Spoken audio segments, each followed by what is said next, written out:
Muito bem, irmãos, a paz do Senhor. Estamos aqui de volta e dessa vez nós estamos voltando com uma dicasinha de memorização.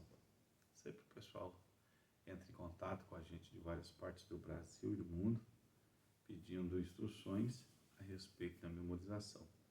Vou deixar algumas dicas aqui na memorização. Vale a pena muito você notar o local que está acontecendo aquilo que você quer memorizar. Por exemplo, quando Jesus entra em Jerusalém montado no jumentinho, de onde ele está vindo? Para onde ele está indo? Onde estava o jumento? O jumento estava em Betfagé. Ele vem de Jericó, está entrando em Jerusalém. Um exemplo, sempre observar o que está em torno daquilo que você deseja tanto memorizar. Então, vou fazer algumas citações aqui para você poder tomar como base as suas memorizações. Vamos falar a respeito de Atos dos Apóstolos, contendo 28 capítulos. Então vamos começar pelo capítulo 14. No capítulo 14 de Atos dos Apóstolos, nós encontramos o apóstolo Paulo indo para Listra, Derbe e Icônio.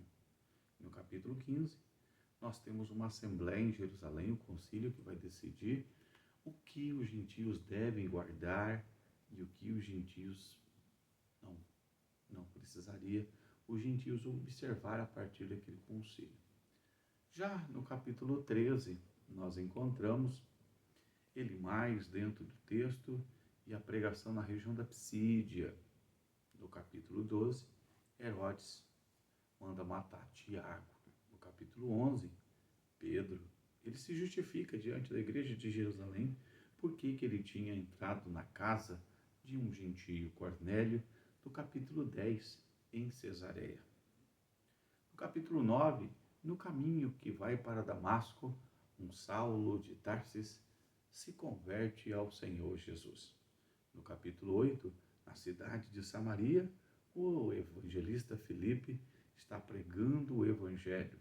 No capítulo 7, está a pregação de Estevão, o diácono que foi separado no capítulo 6. No capítulo 5, o Ananias e a Safira, eles morrem diante de uma tentativa contra o Espírito Santo.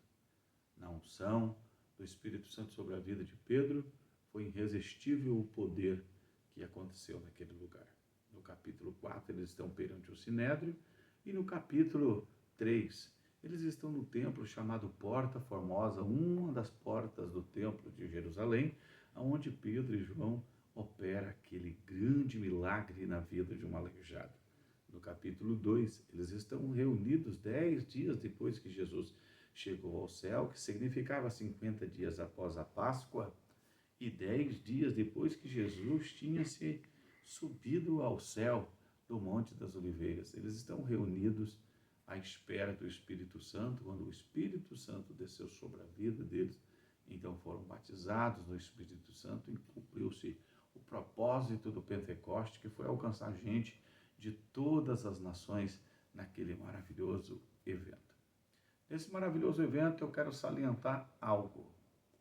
As línguas estranhas que foram faladas ali foi a propósito de um evangelismo mundial, pois eles falavam em línguas de outras nações, diferente do capítulo 19, quando Paulo está na cidade de Éfeso, e os irmãos são batizados com o Espírito Santo e não falam em língua de outras nações, igual ao capítulo 10, quando está na casa de Cornélio. No capítulo 2, nós temos então o maravilhoso relato da descida do Espírito Santo e a pregação do apóstolo Pedro, com várias referências, que é de muito proveito para aqueles que estudam a Bíblia. No capítulo 1, Jesus está no oeste de Betânia, que significa Monte das Oliveiras, quando ele sobe ao céu. Já no capítulo 16, Paulo está indo para as bandas da Macedônia, quando ele recebe o chamado através de uma visão maravilhosa. Passa a Macedônia e ajuda-nos. No capítulo 17, ele já está na região da Grécia, quando ele passeia pelo meio do Areópago, aonde ele procura um altar para servir de tema para a sua pregação. No capítulo 18, ele está em Corinto.